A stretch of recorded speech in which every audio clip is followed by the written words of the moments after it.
Hello, and welcome back to the My First Marathon podcast, where we interview runners in all stages of their running careers about their first marathon experiences to prove that anyone can run a marathon. My name is Taylor, and today's runner comes from the classic cross-country runner to marathoner pipeline and walks us through her 10-year running journey leading up to the New York City Marathon in 2023. We talk about her experience with the 9+1 program, her experience working with a coach for her first marathon, as well as the electricity of running the New York City Marathon in her home city. For newer runners, she provides a great perspective on taking things slow in the beginning and how 26.2 miles is the same distance no matter how fast you finish it, but if you want to see what you're capable of and go for time, that's okay too. Really fun conversation today, so without further ado, let's welcome Athina.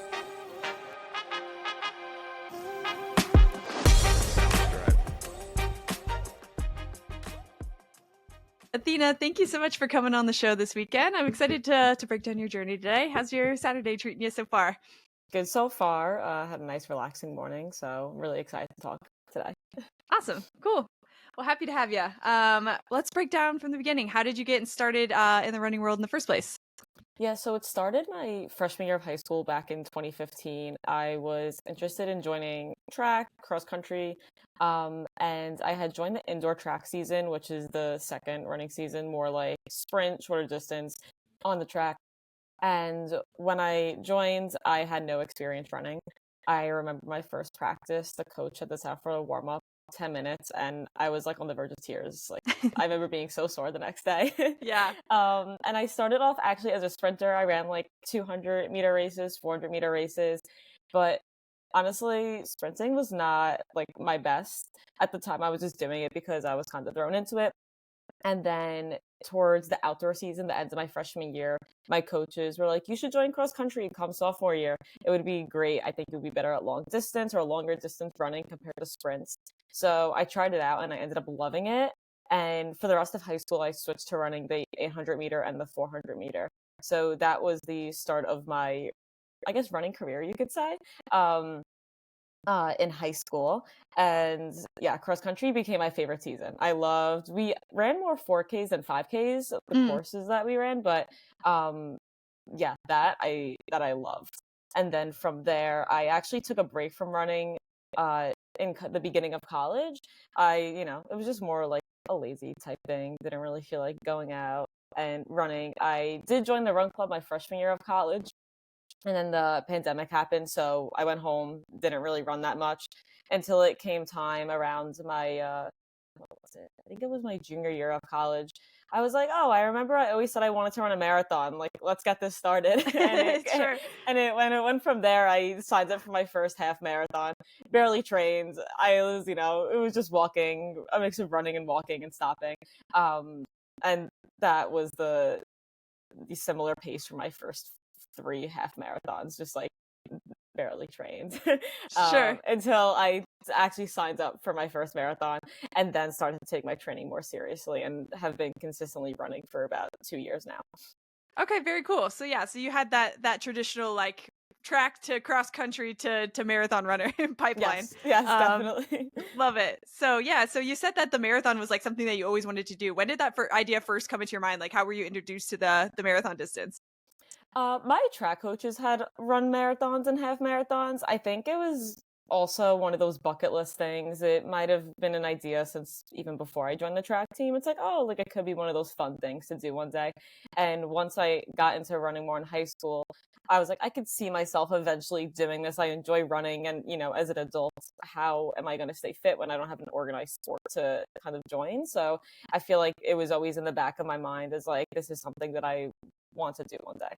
Totally. That makes sense. Yeah. Okay, cool. And since you came from like the sprint distance and you worked your way up to like longer distances, what are some of the things that you like about running longer distances versus what you were doing originally? I feel like with sprint, it's like you could only improve, so much on time. Where I feel like compared to a longer distance, you could have a nice size PR. I mean, even when I was on the cross country team, there were times I would PR by like 20 or 30 seconds, where with sprints, you're only able to sometimes you're trying to PR by 0.01, Sure. which has happened before. I remember I was trying to hit a goal in a 400-meter race and I was off by 0.05 seconds. Oh my gosh. Sometimes it's like those little times. And I also like with long distance, you could kind of just like go as slow as you want. You could go, I mean, you could also do tempos and workouts and speed workouts, but I like that stuff like long runs and easy runs. You're able to just kind of like go a little bit slower, enjoy, listen to music. There's kind of a no pressure aspect to it compared to sprinting, I feel. Got it. Okay, cool. Yeah, that makes a lot of sense. So cool. So then started signing up for half marathons. If you remember, like, were you following any sort of training plan at the time, or what did it look like building up to the half marathon distance? No, there was no training plan. I was like the summer before, or maybe 2 summers before I ran my first half, that was when I started to get back into running. And it was just casual 3 to 5 mile runs here and there at whatever Mhm. pace. If I wanted to go fast, if I wanted to go slow, there was really no like rhyme or reason to it. And then this summer, that same summer leading up to it, my first half, it was the same thing. I was like, I think if I get myself up to like 8 miles, I'll be okay. And, I think that if I run 8, I could run another 5. And it was just kind of like whenever I felt like running, I would go run. There was no speed. There was no consistency. It was just kind of like I just want to finish the race. Sure, sure. That makes sense. Yeah. And honestly, I think in the beginning when you're just getting started, I mean, follow a training program. I don't want to like endorse not training for your first half marathon or marathon, but I do think in the beginning, like some of that trial and error really teaches yourself a lot about yourself as a runner and like where your strengths are, what you like, what you don't like. Do you feel like that you experience some of that for training for your first couple halves? Yeah, for sure. I would always say, okay, the next one I'm gonna actually train for it. I want to see like how well I could actually do, when you train, and see my potential.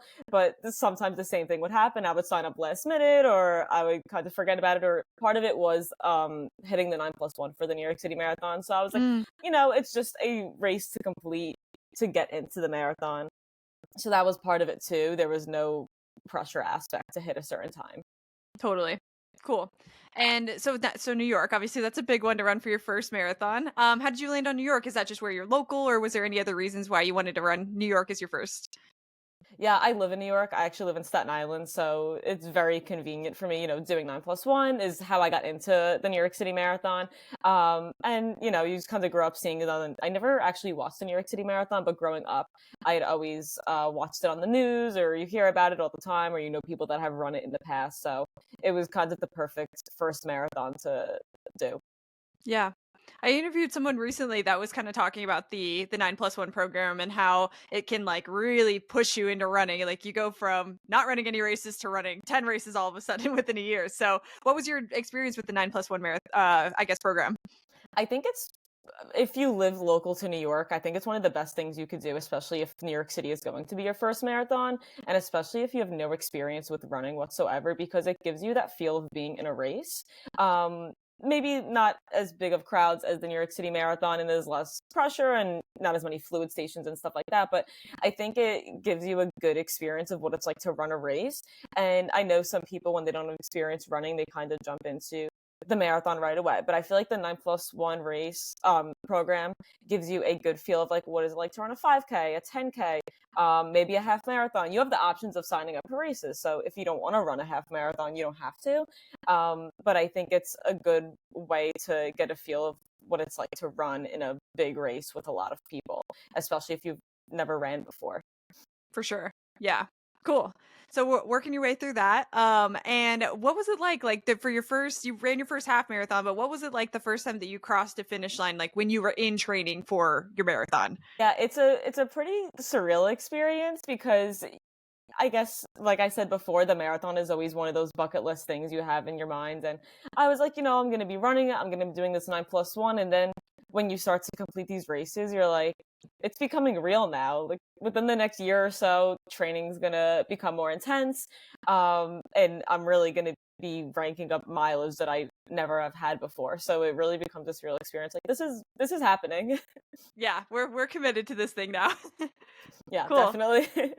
You can't back Sweet. out now. That's how it Right. feels. Like there's Yeah, no too going late. back. You've invested all the money into these races. You're paying for the New York Roadrunners membership. You're paying for the race.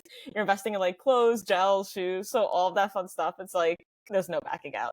No, you're in it now. Yeah. Cool. And then actually starting like training for your first marathon.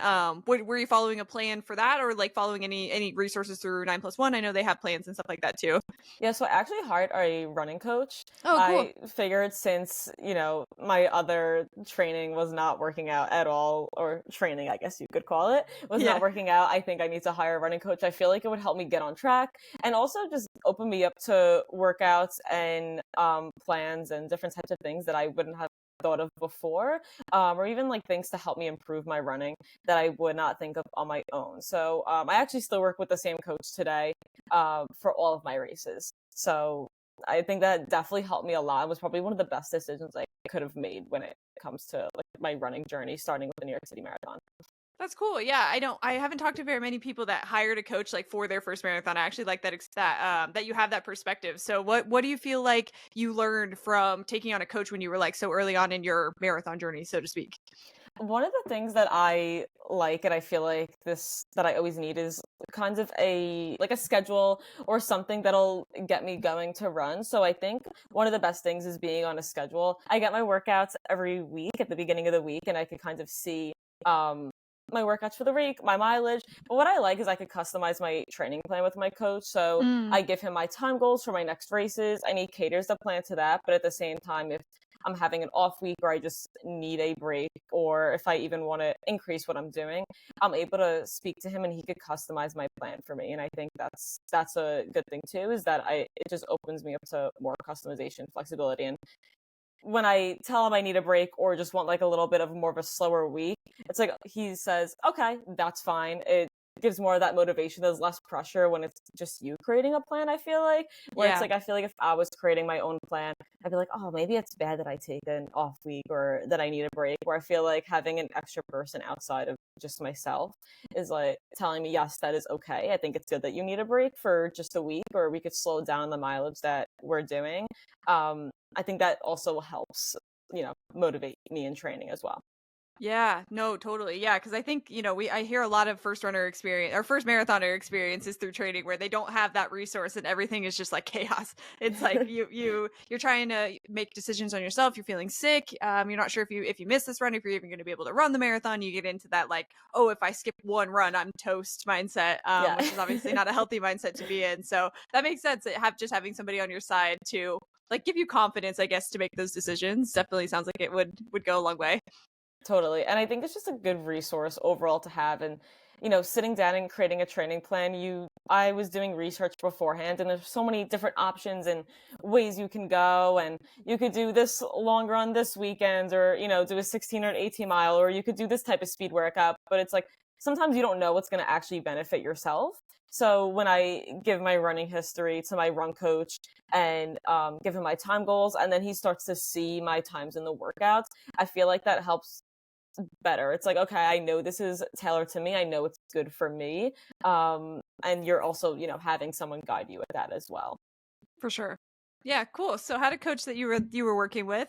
How long was the training program? Do you remember? Was it like an 18-week, 20-week, something like that? I believe it was 20 week. I remember the first 2 or 3 weeks was just kind of building a bit of a base. And he Hmm. was kind of getting a feel for my running abilities. So he was giving me a few test speed workouts, a few test easy runs, just to get a feel for my pacing and then go from there. And I think the actual training part of it was about 18 weeks. I remember I started like beginning mid-June for New Okay. York City.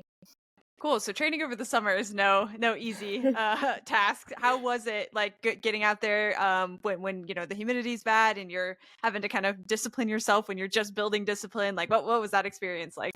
Yeah, it definitely took a lot to get used to. I mean, luckily when I had run my first half marathon 2 years prior, I started to run in the summer. So I guess, I was used to a little bit, but when you're building up that mileage, especially when it comes to the long run, it's like, okay, now I have to wake up at 5 a.m. That was something that it took a lot to get used to as well. Doing that consistently. So trying to beat the humidity, beat the heat, and it also becomes hard if something in your schedule comes up and your only time to run during the day might be 4 p.m. That Hmm. is also hard as well. So I think, just being on top of like hydration, eating correct, and also just going slower. I think that helps too when it comes to an easy run and just not putting too much pressure on yourself. If I saw the humidity was like 90%, I wasn't going to put too much pressure on myself if I wasn't hitting the times that I was supposed to be hitting. Totally. Yeah, you definitely have to have some grace with yourself over the summer. I think they say your pace is like a full 30 seconds or 45 seconds like slower than it normally is, which is just, yeah, insane. Yeah, I remember my cross country coach would always say summer miles equals fall smiles. I feel like a lot of people also say that too, just in general in the running community. And it's true. Like the second October hit, it's like, okay, wow, I really do feel the improvement a lot more and I see it. Totally. Yeah. And that can be like a sigh of relief, especially when you're training for a fall marathon. You're like, oh, okay, all the work I've been doing is actually paying off. Wonderful. Definitely. Yeah. So I feel like in training there's always that point where you kind of hit a high point. You're like, I'm building confidence. I know that I can run this marathon, or at least I think that I have a good shot at running this marathon. Did you have a point like that for you where you had a run where you're like, okay, like I can do this thing? Yeah, so actually in mid-July, I guess more in the beginning of the training, I actually start to feel some pain in my like left hip. And to the point where I was doing like I would start my run and I'd be like, okay, like I'm limping at this point. Like it really, really hurts. Like I have to go to physical therapy. So I started to go to physical therapy and I think at that point a lot of runners go through that where they have some sort of pain or injury and it starts to become doubtful and you get a little scared with the race approaching.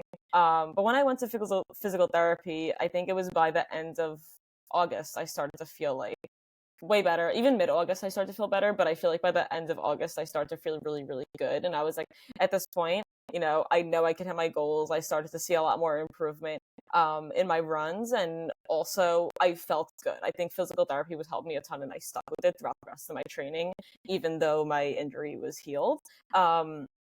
It was just one of those things where I'm like, I could do this, temperature's also cooling down a little bit. So I would say like the end of August was that point where I was like, I'm more than capable of doing this. I started to see the improvements in my times and in my runs and in my speed workouts.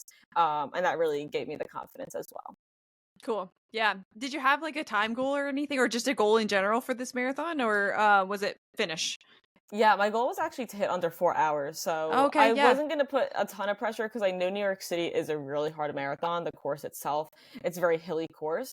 But if I was shooting for a time goal, I was really trying to hit under that 4 hours. And I think as the training started to continue, especially as we started to enter September, and I would look at my times, I started to be like, okay, this is becoming more of a serious goal because I know based off of my workouts and my runs that I could probably hit this time goal. Cool. Yeah, that's such a good feeling when it's like it's a loose goal. You're like, it would be great if I could hit it, and then it starts to feel like, oh yeah, like I can actually do this thing. What types of like speed work were you doing? What that was your coach programming you? Some of it was, things like 400, 800 repeats. Some of it was tempos, maybe mile repeats. One of the things that I noticed he would give me sometimes is going speed for time rather than distance. So every once in a while I'll get a workout. It's like 2 by 5 minutes fast, and then maybe like 3 by 7 minutes, 2 by 5 minutes. And I think that is also a fun test to do. One of the things that one workout that he also gave me was workouts within my long runs. And I feel like that was what really gave me the confidence was because I would do some weekends, I would just do regular long runs, let's say 16 miles, your regular easy pace. And then some weekends it would be let's say 4-mile warm up. And then I would get mile repeats within there. Sometimes it would be like 2 miles fast, 1 mile slow, 2 miles fast, 1 mile slow, or it would just be a types of range of workouts. Or sometimes I would get like 4, maybe mile warm up, 7-mile tempo in it, and then the remainder of whatever that long run would be, maybe a mile or 2 would be cool down. And I feel like that was what started to give me the confidence. It's like, I could hold this pace for this much mileage, and I feel good afterwards. I think I'm more than capable of doing this within the marathon. And I think that is one of the things that I love continuing for all the races that I've done is having workouts incorporated into my long runs. I feel like it just helps within the distance, especially if you're trying to become a faster runner. Totally. Yeah. Progression. It's something that I've been doing a little bit recently too. It's like, it helps, but it's like runner's math. I feel like it's if you have 16 miles on the calendar, but you have 2 mile like increments where it's all broken up, it feels like oh, it's only 8 miles. It's only 8 little Yeah. increments that I'm having to do instead of 16. So I don't know how you feel Exactly. about it, but like it's been helping me a ton mentally, like get through these long runs. No, exactly. It's like, oh, once I pass like 10, I'm basically almost done. Like 3, it's a half marathon. Yeah, One of those exactly. situations too. For sure. Yeah. Well, cool. So yeah, so you had this time goal. You were starting to feel a little bit more confident. What about your first taper? Like was your taper like 2 weeks? Is that what your coach program do? I think I did 3 weeks. Yeah, I've 3 done weeks. 3 Okay. weeks for my tapers. And honestly, whenever I feel like for the 2 marathons that I've done, I'm so excited to be in taper. I know some Yeah. marathoners, they start to go a little crazy, like, oh my It's God, I'm one not or the running. other. Yeah, Yeah. no, I honestly love it because you're training for so long and you start to really hit like a high mileage right before taper. And it's like, okay, this is a nice break to have. And especially if you're at a good point in your training, you're feeling confident within your race and how your training went. It's just a time of reflection and focusing on your upcoming race and just prepping your body to run your race. Yeah. And Yeah, I for just love sure. having that break. Yeah, I think it's a good mental break. And it also like by the time you hit that peak mileage, you're just feeling so fatigued. If you had to run a marathon the next week, like gosh, it would be a mess. So having that Totally. time to like let your body recuperate and get back to normal is definitely important. And what were you learning about like fuel during your first marathon? Was that something that you were really looking into? Yeah, that was something that I actually never knew was a thing until I started running my first marathon. I didn't really know what gels were and, all sorts of fuel. So that was something that definitely I researched a lot and tested out a bunch of different products, different brands that supply gels. One of the things was I also noticed I was becoming hungry on long runs. So figuring out, okay, do I need to eat more before? Do I eat something during? Can gel sustain me through the whole long run? That's something that was very a trial and error um, part of marathon training. I'm very lucky in that I have a strong stomach and gels don't really affect me as much as they affect a lot of other people. I feel Mhm. like you hear people say online. So it was nice being able to try stuff out without really worrying. For me, it was more like texture and taste thing. And I was like, okay, I know I don't like goos. I don't like the thickness of them. Same thing with like the honey stinger ones. Um, at first I was using Cis, and I think it's Mm. Huma or Huma. I'm not sure Yeah. how to pronounce it. Yeah, but Yeah. my favorite's Morton. But they're a little bit more on the pricey side, so I try not to train with them as much. But yeah, those ended up being my go-to. But Morton is definitely my favorite. Not sponsored, but definitely my favorite for racing. And I do occasionally train with them because I like to prep my body with it for a race day. Cool. But it was And did you definitely a have learning curve. Oh yeah, for sure. Yeah, fuel is like we'll talk about fuel towards the end too, but I always say like it's so individual. Like you have to try everything and anything, especially for your Definitely. first marathon, just feel out what works best for you. And I also think it's super important to test on your long runs and test on your short runs. Like what does it feel like to take a gel at this pace? How many do I need to take before I get hungry? Like all of Definitely. that you should be working on in training for sure. Definitely. Um did you have like a strategy going into race day for when you were going to take gels, like every 20 minutes, 30 minutes, 3 miles, something like that? Yeah, mine was about every 3 to 4 miles. I'll be honest, I'm a very slow, like, gel eater. I feel like a lot of people sometimes they slurp down those gels. That's not something that I could do. I really like take my time. So usually I would start around like the 0.5 mile mark. There's been times it takes me like a full mile to complete a gel. I don't know how beneficial that is or if it's helping or hurting me, but I just can't. I'm not just the type of person who can just slurp down a gel in 2 seconds. So sometimes, let's say if I wanted to take a mile at, oh my God, take a gel at mile 4, I would start taking it at maybe 3.5 to finish it by mile 4. And my strategy has always stuck. Usually around every 3.5 to 4 miles is when I take gels, and I found that has worked for me. That's perfect. Yeah. Okay, cool. So I guess let's fast forward to race day a little bit. New York, you live there, so the logistics are a little bit easier Yeah. for you, but I know it can still kind of be a nightmare to start, trying to get to the start line. What was the logistics like for you on race morning? I have to say, Starline is probably the best thing for me because I live on Staten Island. Oh, So perfect. it is the best thing. I was in wave 4, so that I believe it started around 10:50.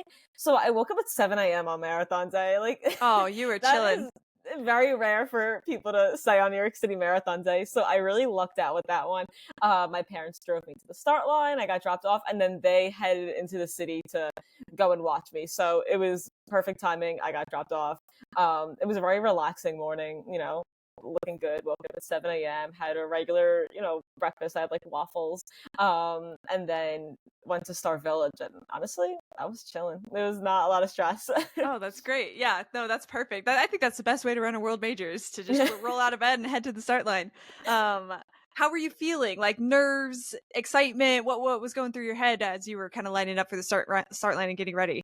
I have to say, I was not nervous at all. I was more excited than anything. I think I was really excited to also just be running the New York City Marathon, not even my first marathon. I think the New York City aspect of it, growing up here, especially running through all 5 boroughs, the excitement just surrounding it, the crowds, I was just excited for all of it. Also, like running over the Verrazano Bridge, the amount of times I've driven over that bridge is I'm driving over it later today. So, it's just a part of my daily routine. And then being able to run over that, I think is just a really cool experience.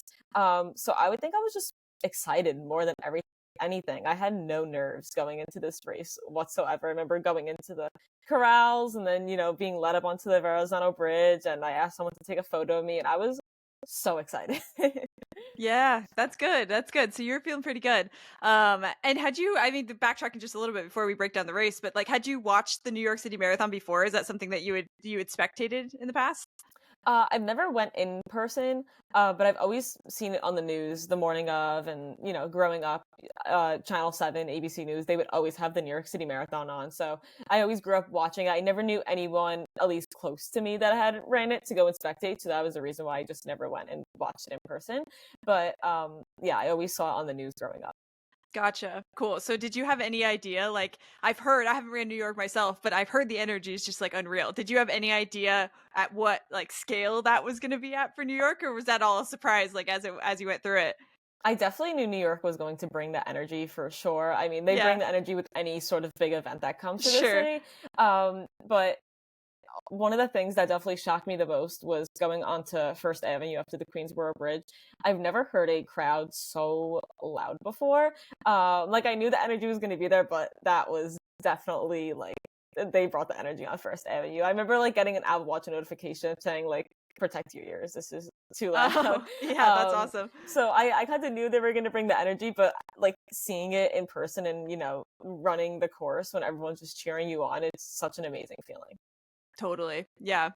Okay, cool. Well, let's break down the race. We can break it up in kind of however you want to break it up. Let's maybe start with the first half. How were you feeling for the first half marathon distance? Yeah, I was feeling really good. I remember going over the Verrazano Bridge. My goal was to hit like 30 to 45 seconds slower than goal pace, which they always say on mile 2, try to hold back because the first mile is all uphill and then the second mile is all downhill. So it's really easy to, speed up. And I have to say I did speed up. When I look back at my paces, I'm like, oh God, like it's hard not to. I went like 30 seconds faster than my goal pace, and I thought I was going slow, but I really wasn't. I guess it's kind of hard to gauge, especially if you're first marathon and you're going all downhill. Yeah. And then you go onto 4th Avenue, Brooklyn, and it's fairly flat. I feel like you're going straight most of the way. I didn't really have any issues with like, going through people in the crowd. I was overall feeling really, really great my first half. I'm trying to think. Sorry, I'm just going to pause for a second. No, I'm trying to visualize the course in my head. Yeah. Okay. Yeah. So I saw some family around mile 3. They actually live in the area right there. So I saw them at mile 3. So that was kind of like a nice little boost in the beginning of the race. And then I saw my parents and uncle also around like mile 7 or 8.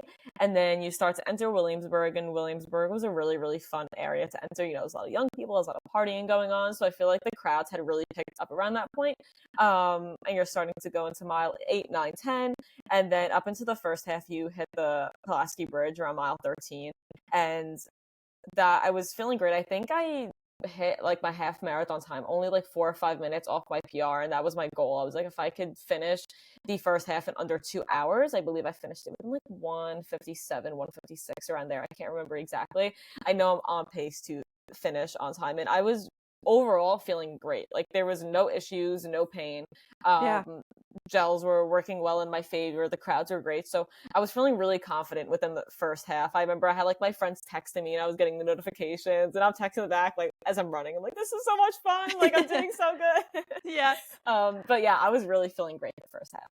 Awesome. Yeah, good to hear. So everything was going to plan, and then yeah, I'll let you kind of break down the rest of it however you want to, or whatever. If you hit a wall or anything like that, I'll let you kind of take it from there.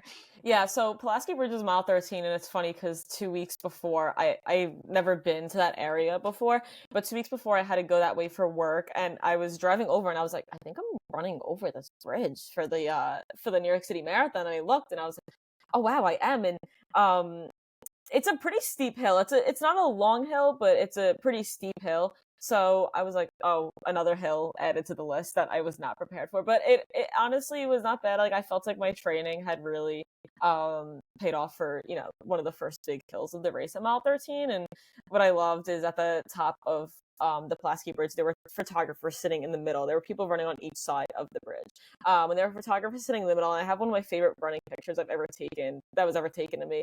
I was like right basically in the middle, and I kind of like throw up like a little bit of like a peace sign like this, and in the back there's a street sign. It says "Welcome to Brooklyn." Basically, if you were driving the opposite direction, Yeah. it's like one of my favorite photos ever taken of me. So smiles at the cameras, and then from there you enter Queens.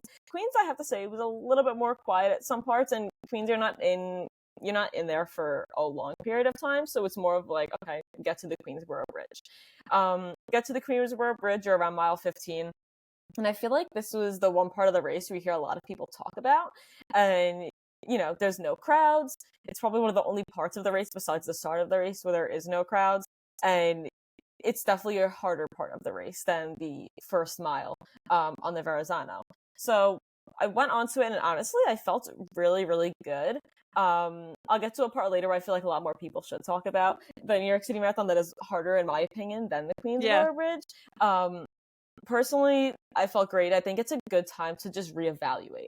Even if you are maybe struggling at that point, it's just a good point to just push through, take it slow rather than walk. You have 10 miles left or 11 miles left. So just push through and reevaluate how you're feeling. I think it's like, okay, am I going to slow down? Am I going to conserve? Or am I going to pick up my speed? Or am I going to maintain exactly what I'm doing right now? So I think that was the perfect time to just focus, reevaluate. If you look to your left, you see downtown New York City, and then if you look to your right, you see uptown. So I think it's, you could also take in the views. If you need to slow down, take in the views, fuel up, take your gels. If you have drinks on you, take your electrolytes, take your water.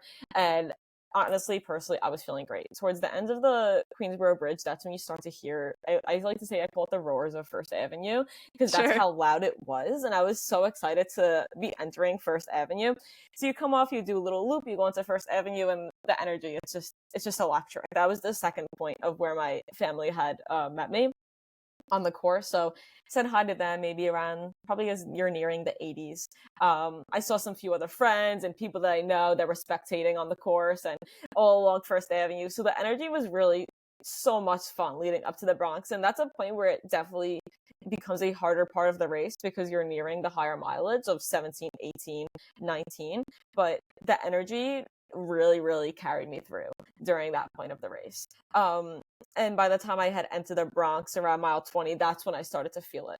I wouldn't say I necessarily hit a wall around mile 20, but I definitely started to feel, the pains of running a marathon a lot more, the mental barriers that you kind of go through, because, a lot more of the hills are going to be coming in the second half of the New York City Marathon. So kind of going over another bridge, and it's like, okay, I still have another bridge to go over after this, was definitely, you're kind of entering that stage where you're like, okay, you just have to push through. There's 6 more miles. If I ran 20, I could run 6 more. So I go to the Bronx, go through, I start to enter back into Manhattan, go over my last bridge. And I think the part where a lot more people should talk about in the New York City Marathon that I personally think is the hardest is Fifth Avenue before you enter Central Park. I believe, I could be wrong, but I believe it's around mile 21 or 22 when you're entering Fifth Avenue. And I just look straight ahead and it's just all uphill. all uphill. That's the worst feeling in a marathon to see that, Yeah. especially like after mile 20 is the worst. Yeah, and I feel like I did so much research on the course and watched so many videos on it, and I was like, I feel like I don't remember anyone saying that Fifth Avenue was this much uphill. And that was definitely definitely probably the wall. I guess you could say the wall that I hit was Sure. Fifth Avenue.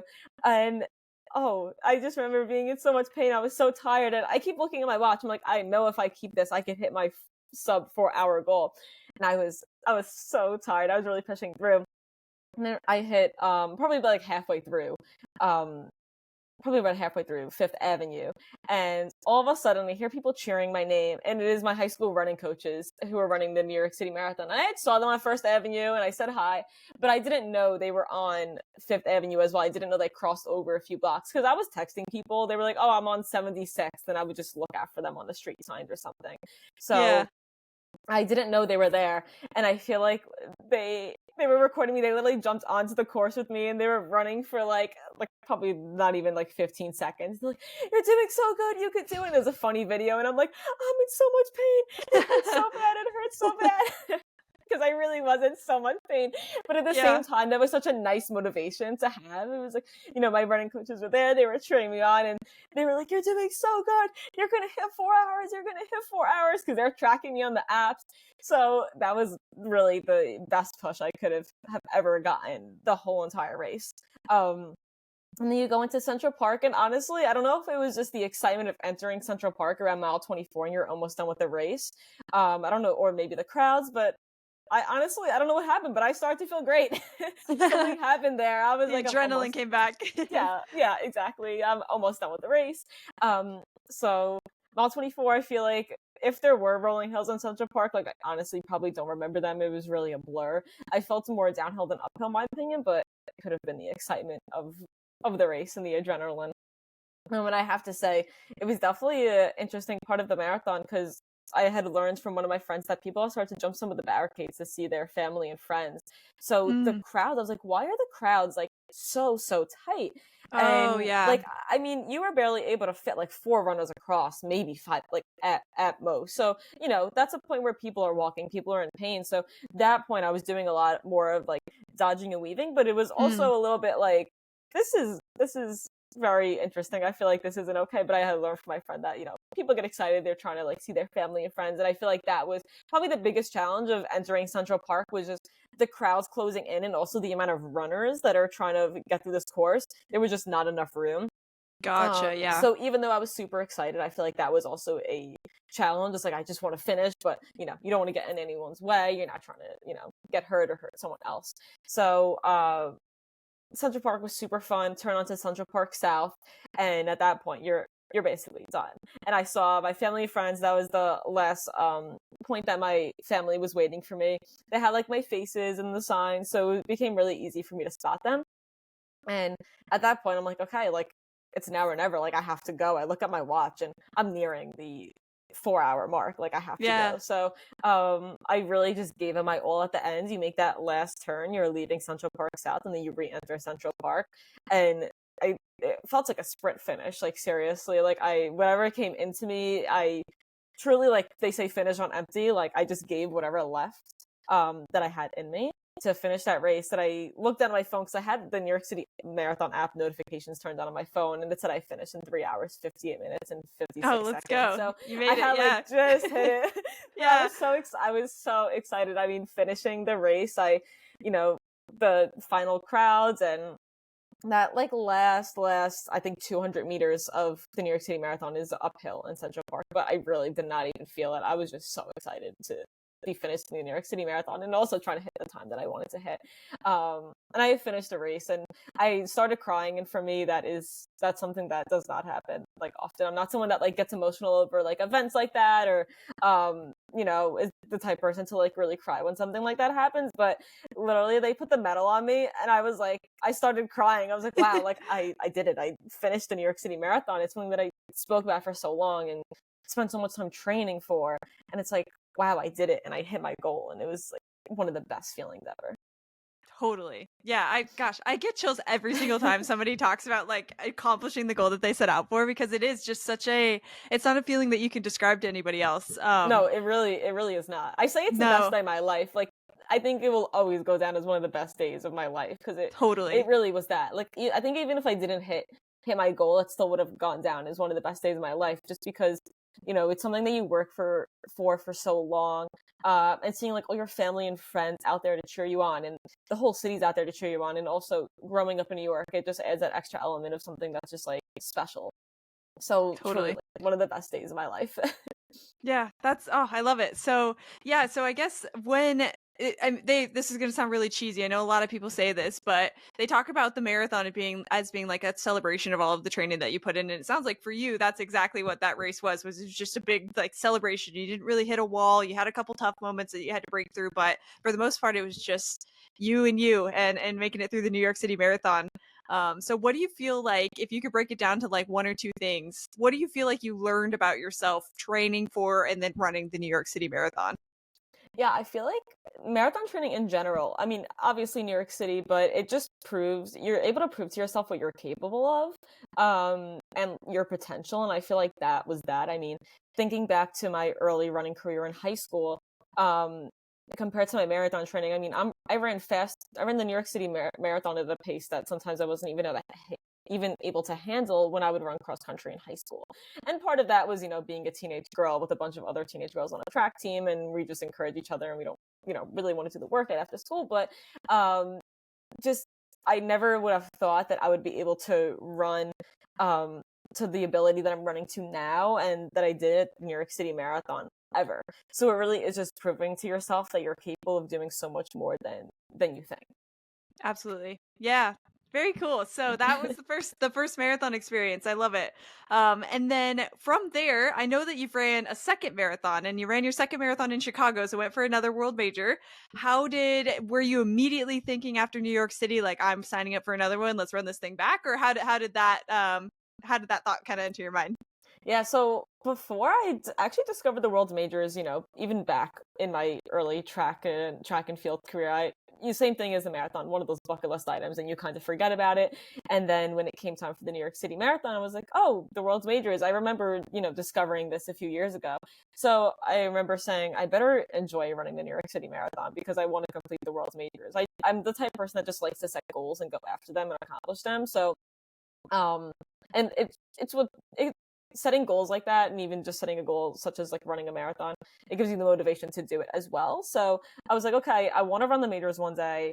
Hopefully I enjoy running a marathon, because no matter what, I'm running the majors, like whether I like it or not, I'm doing it, I'm going to accomplish it. So um luckily I ended up loving running the New York City Marathon, and I said, okay, what is going to be my next race? And I applied for pretty much all the majors I was possibly able to apply to, even before I had run New York, just in hopes of getting into a major for 2024. Didn't get into any lotteries whatsoever. So still same thing for 2025, no Hmm. lotteries. But Yep. for 2024 Chicago, I actually went through a charity. I went through charity Team World's Vision. So that was actually kind of a late sign up. It was in May when I had officially gotten into Chicago.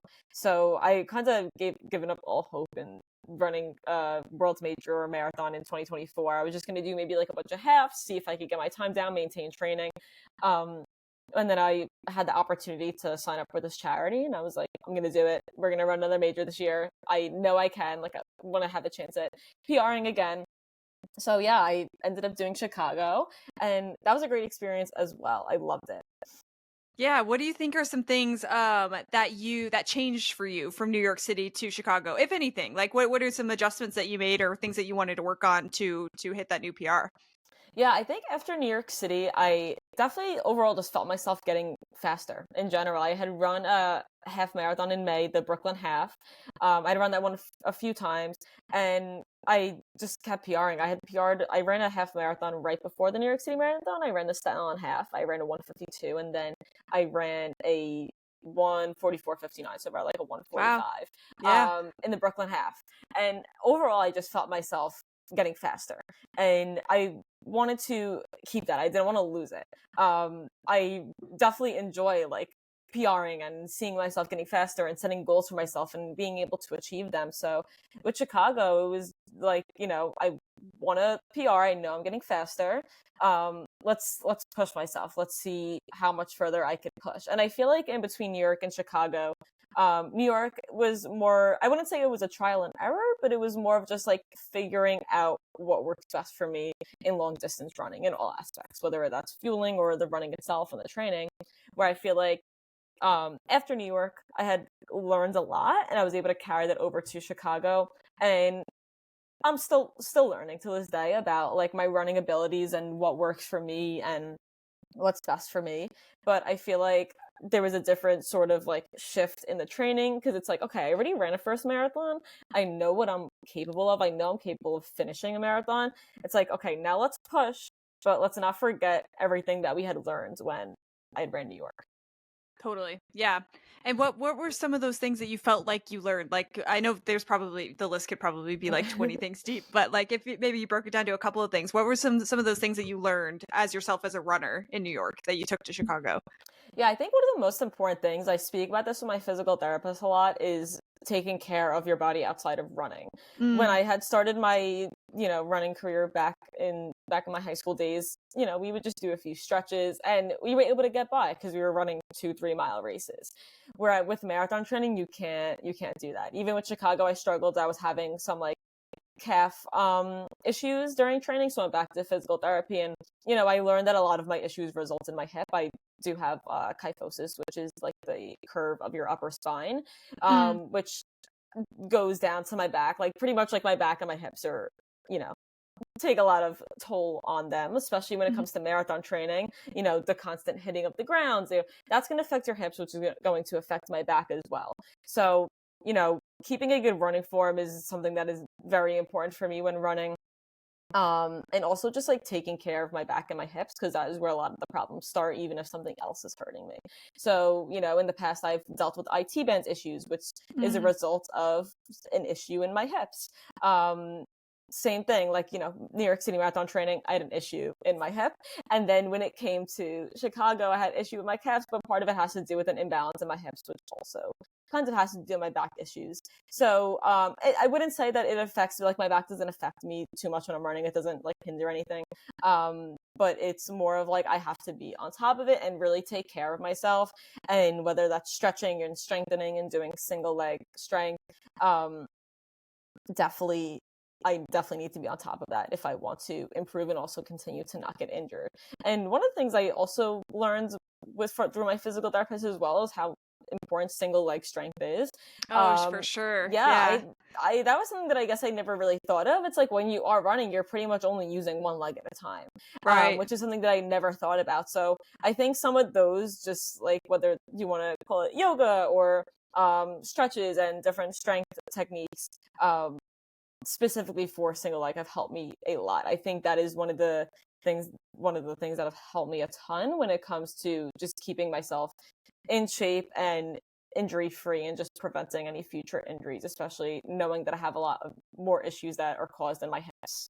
Totally. No, I love that. I that hasn't come up on the show before, so I'm glad somebody brought it up. Yeah, single leg stuff is super important. And strength training, I think when you've trained for your first marathon, you kind of convince yourself that, oh, like I don't need these things. I'm just Yeah. testing things out. I want to see what I can do. But the earlier you can invest in yourself and invest in strength training, mobility, and all of the things that we kind of joke about, like, oh, just skip it, the better. Like your body's going to thank you so much for it. It's one of my biggest regrets as a runner is like not taking some of that Totally. stuff more serious before things start to go wrong and before you start having the injuries and that kind of thing.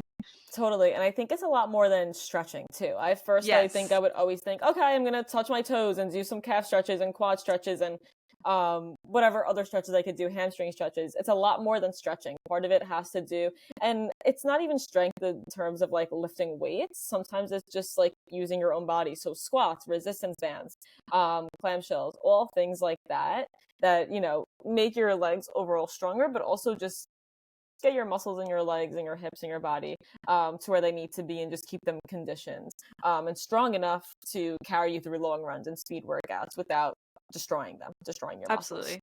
Yeah, absolutely. For sure. Super important. Um Okay, cool. And then, I mean, we don't have to break down like the whole Chicago experience, but I at least want to hear like your goal if you were going in with a time goal. I know you were trying to PR, and then just how the finish line and everything ended up for you. Yeah, so I actually kind of was giving myself a big time jump when it came from like New York to Chicago. I knew Chicago was a flatter course, so I was like, okay, there's a lot more potential for me to also have a decent sized PR. So I was aiming between a 3:35 and a 3:40, probably closer to the 3:40 mark. 3:35 was just like seeing how much I could really push myself. So I actually finished within 3 hours, 39 minutes, and 11 seconds. So when I did the math, it was like a 19-minute, 45 Yeah, second that's jump, huge. which is a major, major PR. But I think it also comes down to one of those things where it's like I'm perfectly capable of doing this. And I also upped my training. I spoke with my coach and I was like, I have a big time goal. Eventually, my goal is to Boston qualify one day. So just speaking with him and saying, I want to Boston qualify one day, and I know it's not going to be right away, but how can I work on this and improve in my training to eventually get me there? So one of the things was upping my weekly mileage. With New York City, I think my highest weekly mileage was between 35 to 40 miles a week, where when Chicago came, I went up to 50 miles a week. So I think something as simple as upping my mileage helped me a lot and helped me reach my time goal. Part of it was also running on a way flatter course than New York City. You know, New York City is like 800 feet of elevation, if not more, where Chicago is 200. Yeah, big Where I live, difference. where I do my long runs, I'm always dealing with elevation and hills. Usually, like my average 8 mile long run has the same amount of elevation as a New York City marathon. So when I'm training a lot of elevation and then going into a race that is mainly flat, doesn't have a ton of elevation, I think that definitely helped me PR as well. And the Totally. crowds were great in Chicago. I think the one difference between New York and Chicago was I spoke about First Avenue and how those crowds helped me through like miles 16, 17, 18, where I feel like those were some of the most dead miles of Chicago. Mm. So it was that I think that was one of my like mental barrier points within the Chicago was more in the middle of the race rather than the ends, because I feel like the ends definitely had way better bigger crowds. I mean, New York City did too. The crowds were really big towards the end, where I feel like that middle point where you really needed around like 15, 16, 17, 18. Chicago, the crowds weren't as big. So that was probably one of the more like mental parts where I had to push through with Chicago. But it was one of those things where I crossed the finish line. I'm like, look at that. Like, I'm capable. I'm able to do it. I'm able to like reach my potential. And it's just one of those things where it's like, okay, I've done this for 2 marathons now and I want to keep doing it. Yeah. And it's like when you realize what you're capable of doing, you get to a point where it's like, okay, there's no stopping me now. Totally. Yeah, no, I agree. And marathon training is like, and running in general. I won't even just say marathon training, but yeah, running in general is one of those things that you can consistently raise the bar. You don't have to. Like we can be clear with that. You can your Yeah, goals are your goals. If you want to, if your goal is just to finish, that's just as valid of a goal as, totally. wanting to have a PR. But if you do want to have those aggressive goals, you do want to keep proving to yourself like it's really never ending. You can keep coming up with new ways to push yourself. I think that's why so many people have like such longevity in this sport. Totally. Yeah. Even finishing it is an accomplishment in itself. Totally. You know, I mean, who could say that they just casually ran 26.2 Totally. miles? So, Yeah, no matter how even long if, it takes you. yeah, so even if your goal is just finishing and not going for a time, it's still, the same amount of like, can't think of the word, but the same, you should still be just as proud of yourself.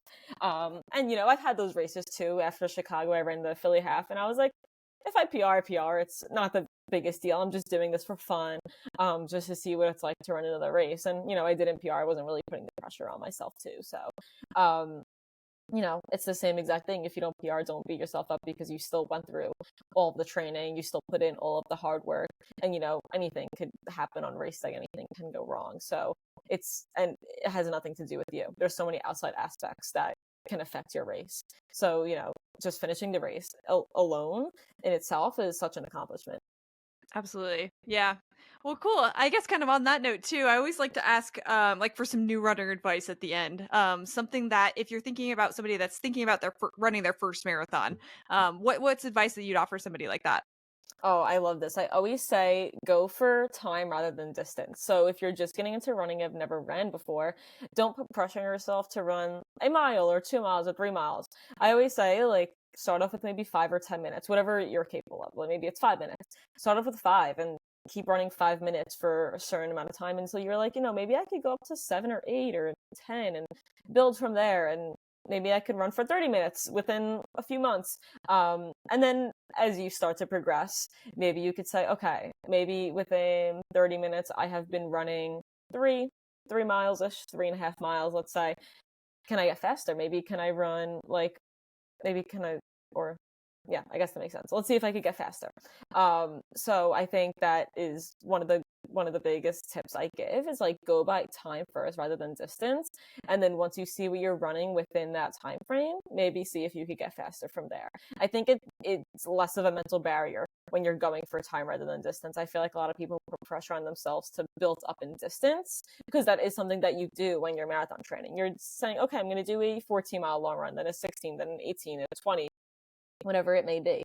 So I feel like if you start yourself off with time, it's going to be way less pressure on yourself. It's going to be less of a mental barrier to get through compared to trying to run a mile or 2 miles or 3 miles.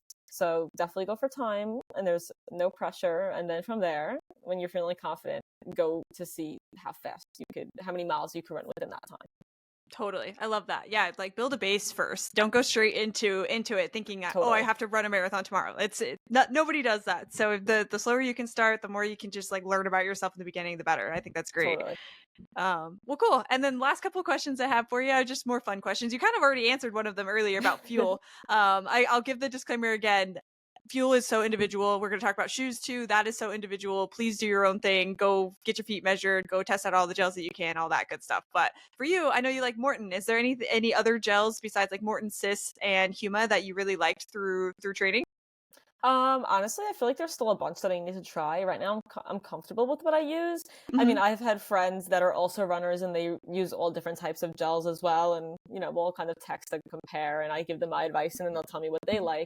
But for now, I'm comfortable with what I use. Those are the 3 that I found that I like the most. I feel like also when you're training and you're using them so much, you kind of get tired of some of the same ones. So for now, Cis is kind of being put to the side a little bit. I think I've overused it at the moment until I'm ready to use it again. But for now, Morton and Huma are my 2 main. I mean, there's still a ton that I feel like I have to try. I hear of Spring Energy and different brands. So there's still a bunch I need to try, but right now I'm pretty comfortable with what I use. Perfect. Yeah, I love it. And then shoes. What have you liked for shoes over time? Oh, I always say Asics is my go-to in terms of regular daily runs. I've used Asics since I've actually made this mistake in high school. I've used Asics forever, but I remember during my junior or sophomore year of high school cross country, I was like, oh, I want a lighter shoe. So I picked the lightest, thinnest Nike shoe on the market, probably cheapest I could find. Did not go well. It ended in a really bad injury. So after that, I was like, okay, we're going to go back to Asics. Yeah. I feel like for me, those have always worked. They have the best support for daily runs, long runs. And then in terms of speed workouts, I got a pair of Sauconys. I've been trying them out, seeing how I like them. Yeah. Every once in a while I'll switch. But for racing, I'm definitely a big Nike fan. So right now my Alpha Fly 2s have treated me well for both New York and Chicago. For Chicago, I did get blisters, different color, did get some blisters on my feet. I don't know. So I might try the 3s in whenever my next half or marathon may be. But yeah, I love Nike shoes for racing. And also, off topic of shoes, but socks, I love Feature socks. Those are my favorite love socks. Features. Nobody ever brings up socks on this show, but I'm Features hands down the best ones. That's for why sure. I was really surprised when I had gotten blisters during Chicago, because when I was training for New York, I just had a regular old pair of socks on. And my feet were getting destroyed with blisters and stuff. And then I had discovered Features, I think at an expo, or I don't know. I don't even remember how I discovered them. I think I just randomly bought them one day. And they changed my life, literally changed my life. Don't really have any issues in terms of blisters and stuff like that since, but those are my favorite socks. So if anyone needs a good pair of socks, I tell all my runner friends, I'm you don't understand. Features. You need to get them. Yes. Please. My only complaint is more colors. Features, if you're listening, for the slim chance that you're listening to this podcast, colors. We need colors. I have so many white pairs of Features that I need something else. I have all black, so yeah. I have one neon pink pair or something. Right, yeah. Love it. Okay, cool. And then the last question is a question from the audience. I like to always get marathon questions from people on my TikTok and Instagram to see what they're thinking. The question for you today is to tell if you could tell us about a training run that you either didn't finish or completely skipped. She says that I think it's important for people to understand that it's okay if you have a moment of weakness during training. I think that's an awesome question. And that's Oh from yeah, totally. Paige on TikTok. So thank you for the Yeah, question. thank you, Paige. There's definitely a ton of long runs and workouts that I've skipped or not completed, like more times than I could probably count on like one or two in my hands. There's one I remember vividly. It was when I was training for New York. I did this training run in Central Park. I forgot why. I think I was like in the Manhattan for work or something, and I had a 16-mile long run. And by like honestly, like overall, it was just a hot day. I think I had to run midday for this long run too, and during the run, I was like, this is just not a fun run at all. And I think I had stopped at like 14.5, which is like, I was pushing through by like mile 10 and 11. I was like, I really want to stop. And, it's still the beginning of my training, and I was really just trying to get through. And it had nothing to do with, I think I was just overall tired. It wasn't like a pain in a certain area. And I hit like 14. I was like, okay, I'm just going to push through the last 2 miles. And then I hit 14.5, and I was like, we can't do this anymore. Like, this is just too much. I was too tired. I remember I just went to a patch of grass in the middle of Central Park and just laid down. I put my legs up on a tree. I was so tired after that. And there's been some other workouts. I mean, I remember during Chicago when I started to have some calf pain, I had a 14-mile long run. I stopped at mile 7. And there's probably some other speed workouts that I can't remember that I have stopped or haven't completed, or there's been a ton that I've skipped as well. Sometimes it's just because like my schedule is really busy and I just can't get to it, and I'm not going to pressure myself to run, or maybe I'm just feeling like really, really tired that week, or just not feeling well, and I will skip a run or two. Sometimes I'm not the type of person that puts a ton of pressure on myself when I skip a run, because I feel like it'll only help me in the long run. Not to like make a little pun or anything, but in the long run, I feel like it ends up helping me more because you get a little bit of a mental break, a physical break. And I've noticed whenever I keep pushing myself to whether it's complete the workout or get every single workout in, I just end up becoming more tired and not as motivated. Whereas if I just like take it a little bit more easy, or I skip one run, it's not the end of the world. You're still going to be able to complete your race, complete your marathon. Skipping a 5-mile easy run is not going to hurt you in any way. I feel like if anything, it makes you a better runner. It also creates boundaries for yourself within running, within your training. And yeah, mentally, physically, it just helps you getting a little bit of a break sometimes. So it's completely okay to skip runs.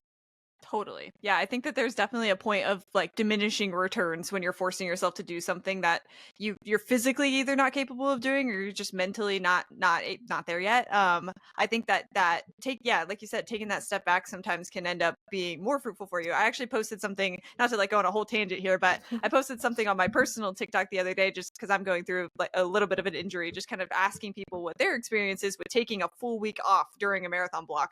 And I can't even tell you how many people commented and were just saying I felt stronger. Like I took a week off, completely rested, and I came back and I was hitting my paces again. I felt so much stronger mentally. I was back in it. So yeah, I think that there's a huge benefit to taking a break when you need it during training, for sure. It's so true. I've done it before. Even like sometimes my coach will give me easy weeks, like we'll cut my mileage in half, and I come back to that first run, back to regular mileage, and you would think like I'm ready to go and hit the world's record. Like that's how good it feels. Even when I was training for Chicago, this was very much in the very, very beginning of the training. I went on a family vacation with my family, and I brought my running shoes, and usually I run when I'm away. That stuff doesn't bother me, but we were doing so much and we were so busy, and I was just so tired that I was like, I'm not running. And it's perfectly okay. I didn't run for like 10 days, maybe even 2 weeks. And, I came back, I was still feeling great. It didn't hurt my performance in my race. It didn't affect my training at all. Sometimes just taking a break is better than not taking a break. Absolutely. Yeah. Cool. And then last question I have for you is just what's coming up next for you? What are you training for right now, if anything? Yeah, so I have the New York City half in March. I've actually never ran that one before. I'm really excited for that one. And then I have the Brooklyn half in May. That'll be my 4th time running it. The lottery has really been in my favor for the past 4 years, so I don't know how much longer I'll be in a row running this race. And then I'm also running the New York City Marathon again in November. So amazing. I'm really excited to be running that again. I don't know what my time goal will be for that. I don't really have anything in mind at the moment. If anything, it'll be more of a course PR. It is a hard course, but who knows? I might be like, let's go for it. Let's see if we could get an overall PR. I really don't know what will happen. I'm gonna wait and see. Yeah, we got the whole year before then, so Exactly. that makes sense. Well, cool. And then if anybody wants to follow along with you as you're working towards New York, where can they find you? Yeah, you can find me on my personal Instagram. It's my first underscore last name, ATHINA underscore SONITIS. If you see a running account in my bio, don't follow it because I won't accept you. It's more for like my I post my routes on there, so it's more for just family and friends. But I do post all of my races and all of other fun stuff in my life on my personal Instagram, so you can follow along on there. Awesome. Also on my TikTok. So I do post running content every once in a while. I'm very bad at it, but every once in a while I'll post running videos here and there on TikTok. It's my first name dot my last name.